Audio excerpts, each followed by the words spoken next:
प्रिय विद्यार्थियों, कैसे हैं आप लोग। आज के वीडियो में हम क्लास 12 केमिस्ट्री चैप्टर 1 विलयन का मोस्ट इंपॉर्टेंट टॉपिक का निपटारा करने वाले हैं। तो दोस्तों, आज के वीडियो में हम वांट हाफ गुणांक क्या होता है इसको पढ़ेंगे और साथ में हम पढ़ेंगे वांट हाफ गुणांक तथा अणुसंख्यक धर्म में संबंध। दोस्तों, आज का वीडियो जो आपके लिए बहुत ही इंपॉर्टेंट है क्योंकि बोर्ड एग्जाम में हर साल इससे रिलेटेड क्वेश्चन आपको पूछे जाते हैं। तो उम्मीद करता हूँ आपको वीडियो पसंद आएगा। अगर आपको वीडियो पसंद आए तो वीडियो को लाइक कर दीजिए, चैनल पर नए सब्सक्राइब कर दीजिए, बेल आइकन को प्रेस कर दीजिए क्योंकि बोर्ड एग्जाम के हर सब्जेक्ट का हर इंपॉर्टेंट टॉपिक का वीडियो आपको इस चैनल पर मिलता रहेगा। तो वीडियो को स्टार्ट करते हैं। देखिए, वांट हाफ गुणांक क्या होता है पहले समझ लीजिए। विलयन में उपस्थित जो विलेय पदार्थ होता है, जो विलायक में घोला जाता है वो विलेय होता है। तो जो विलेय पदार्थ होता है, विलेय पदार्थ वियोजित है या संगुणित है, जो यह जानकारी देता है वह वांट हाफ गुणांक होता है। यही होता है वांट हाफ गुणांक। इसे आई से प्रदर्शित करते हैं। तो पहले हम इसके बारे में लिख लेते हैं, उसके बाद इसको समझते हैं। देखिए, वांट हाफ गुणांक होता क्या, पहले इसको हम लिख लेते हैं। तो यहाँ आप लिखेंगे विलयन में उपस्थित, विलयन में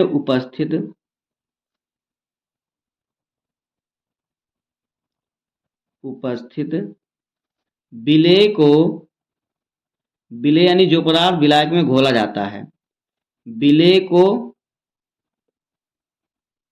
वियोजित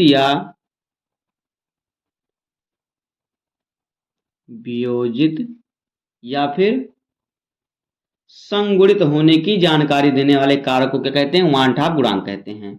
या संगुणित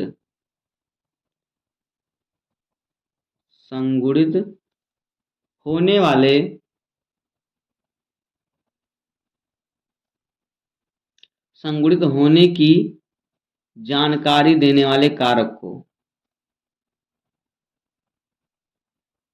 जानकारी देने वाले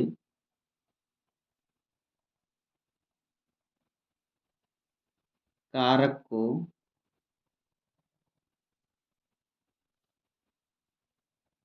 क्या कहते हैं, वांट हाफ गुणांक कहते हैं। वांट हाफ गुणांक कहते हैं।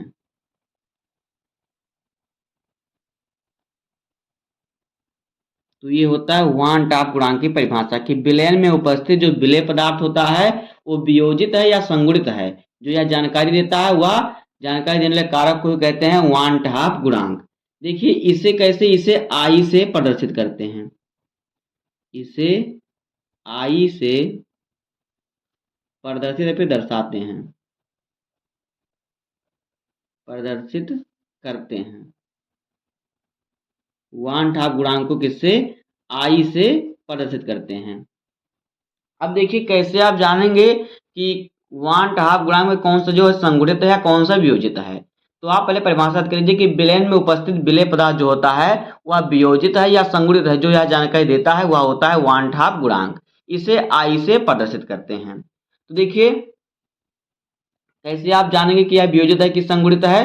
तो देखिए इसका रूल होता है। तो देखिए यहाँ पे देखिए, यदि आई का मान जो है, यदि आई का मान क्या है, देखिए एक से क्या है, आई का मान एक से क्या है, छोटा है। यदि जो आई है एक से, आई का मान एक से छोटा है तो क्या होगा, संगुणित होगा। तो संगुणित होगा। और अगर आई का मान क्या है, एक से अधिक है तो क्या होगा, तो वियोजित होगा। तो यह वियोजित होगा। और देखिए यदि आई का मान एक के बराबर होगा, यदि आई का मान एक के बराबर होगा तो यह क्या होगा, तो ना तो ये संगुणित होगा और ना तो यह वियोजित होगा, ना तो संगुणित और ना तो वियोजित।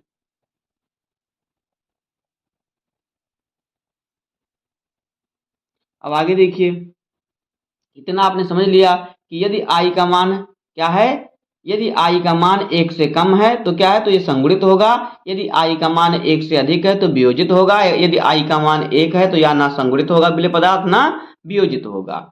अब इसको हम थोड़ा आगे समझ लेते हैं। देखिए आई बराबर सूत्र क्या होता है, पहले सूत्र को लिखते हैं, उसके बाद इसको हम इस पर एक न्यूमेरिकल को भी सॉल्व कर लेते हैं।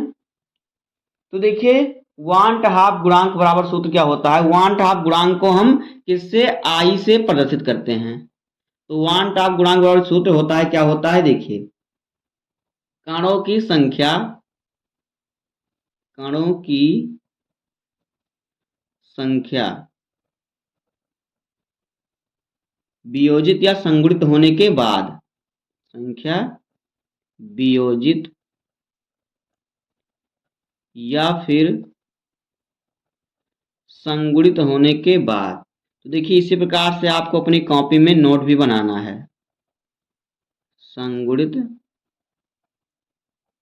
होने के बाद। उसके बाद देखिए इसके बटे में रहेगा कणों की संख्या वियोजित या संगुणित होने के पहले। तो इसके बट्टे में हमारा क्या रहेगा, यहाँ पे देखिए, यहाँ पे हम लाइन खींच लेते हैं।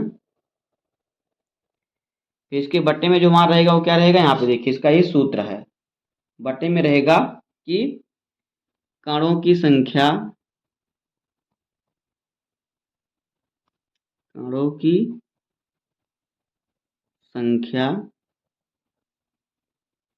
वियोजित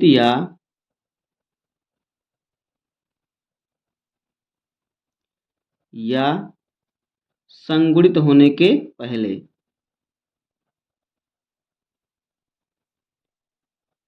होने के पहले। तो इसी सूत्र पर हम जो है आई का मान निकालेंगे, वांट हाफ गुणांक निकालेंगे। कणों की संख्या वियोजित या संगुणित होने के बाद हम ऊपर रखेंगे और उसके बाद कणों की संख्या वियोजित या संगुणित होने के पहले जो मान है उसको हम नीचे रखेंगे। तो आइए हम इसको निकालते हैं, इस पर एक न्यूमेरिकल सॉल्व करते हैं। तो देखिए क्वेश्चन पहले लिख लेते हैं, उसके बाद हम इसको समझते हैं। तो देखिए क्वेश्चन हमारा कैसे पूछता है, क्वेश्चन पूछेगा कि CaCl2 का वांट हाफ गुणांक लिखिए। इस प्रकार से हमें क्वेश्चन पूछेगा। तो देखिए आपको कैसे सॉल्व करना है। जो CaCl2 क्या आयनिक यौगिक है, देखिए इसको हम आयनिक यौगिक में तोड़ेंगे। तो हमारा जो है CaCl2 हमें दिया है, CaCl2। जब इसको हम तोड़ेंगे आयनिक यौगिक में तो ये हमारा हो जाएगा, देखिए हमारा जो Ca है 2 प्लस में टूटेगा, प्लस Cl जो है क्या, यहाँ पे देखिए 2 रहेगा, Cl जो है माइनस में टूटेगा, तो 2 Cl है तो यहाँ पे हम 2 Cl माइनस करेंगे। तो यहाँ पे कितने यौगिक है, यहाँ पे देखिए 3 यौगिक हैं, सॉरी यहाँ पे 3 कण है, 1 2 3, इसमें क्या है 3 कण है। तो देखिए जब ये वियोजित हो या संगुणित होने के पहले इसकी संख्या क्या थी, इसकी संख्या 1 थी, और वियोजित होने का संख्या कितनी है, इसकी संख्या कितना है, 3 है, 1 2 3। तो देखिए वियोजित होने के जो बाद की संख्या रहेगी उसको हम ऊपर रखेंगे, बाकी वियोजित होने पहले की संख्या हम नीचे रखेंगे। तो यहाँ पे हमारा हो जाएगा आई बराबर सूत्र क्या होता है, ऊपर हमारा रहता है वियोजित होने से, वियोजित या संगुणित होने के बाद की संख्या, तो कितनी है 3 है, और बट्टे में रहता है कणों की संख्या वियोजित या संगुणित होने के पहले।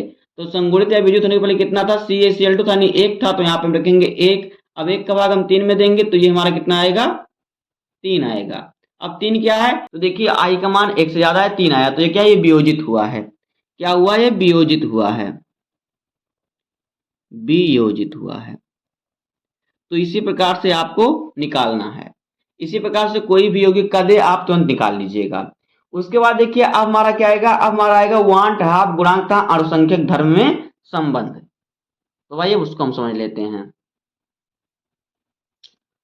देखिए वांट हाफ गुणांक था अणुसंख्यक धर्म में संबंध क्या होता है, देखिए क्या संबंध होता है इसमें। देखिए हमने जो सूत्र पढ़ा था हमारा क्वथनांक में उन्नयन का सूत्र क्या था, पहले हम उसको लिख लेते हैं। देखिए क्वथनांक में उन्नयन का जो सूत्र हमारा था क्या था, देखिए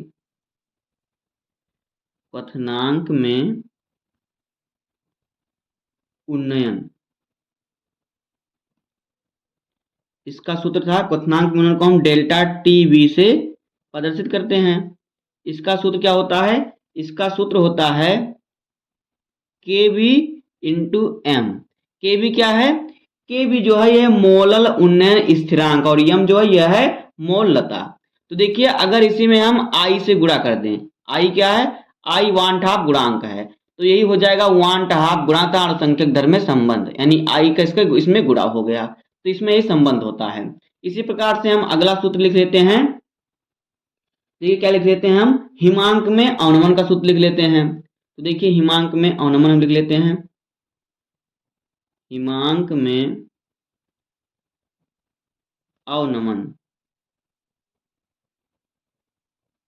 तो हिमांक में अवनमन को हम डेल्टा, इससे डेल्टा टी एफ से प्रदर्शित करते हैं। तो डेल्टा टी एफ बराबर सूत्र क्या होता है, देखिए के एफ जो कि स्थिरांक है, मोलल जो कि है मोलल अवनमन स्थिरांक, और इनटू में एम, जी एम जो हमारा है मोललता है, क्या है मोललता। अब यहाँ पर भी हम अगर इसमें आई से गुणा कर देंगे तो ये हो जाएगा इसमें 1/2 गुणांक में तथा अनुसंख्यक धर्म में संबंध, यही हो जाएगा इसका जो होता है नियम, 1/2 गुणांक तथा अनुसंख्यक धर्म में यही संबंध होता है।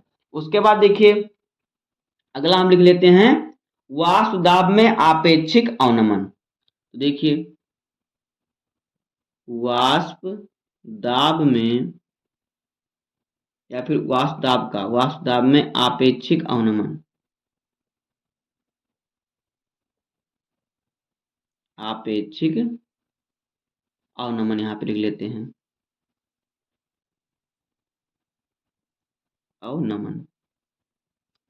तो ये हमारा इसका है। देखिए इसका सूत्र क्या होता है, तो जो वाष्प दाब का आपेक्षिक अवनमन होता है इसे हम प्रदर्शित कैसे करते हैं। तो देखिए इसे प्रदर्शित करते हैं हम P not a minus P A और बटे में पी नॉट ए, यानी ये देखिए जो पी नॉट ए ये क्या है, ये है जो ए हमारा है ए का शुद्ध अवस्था में वाष्प दाब।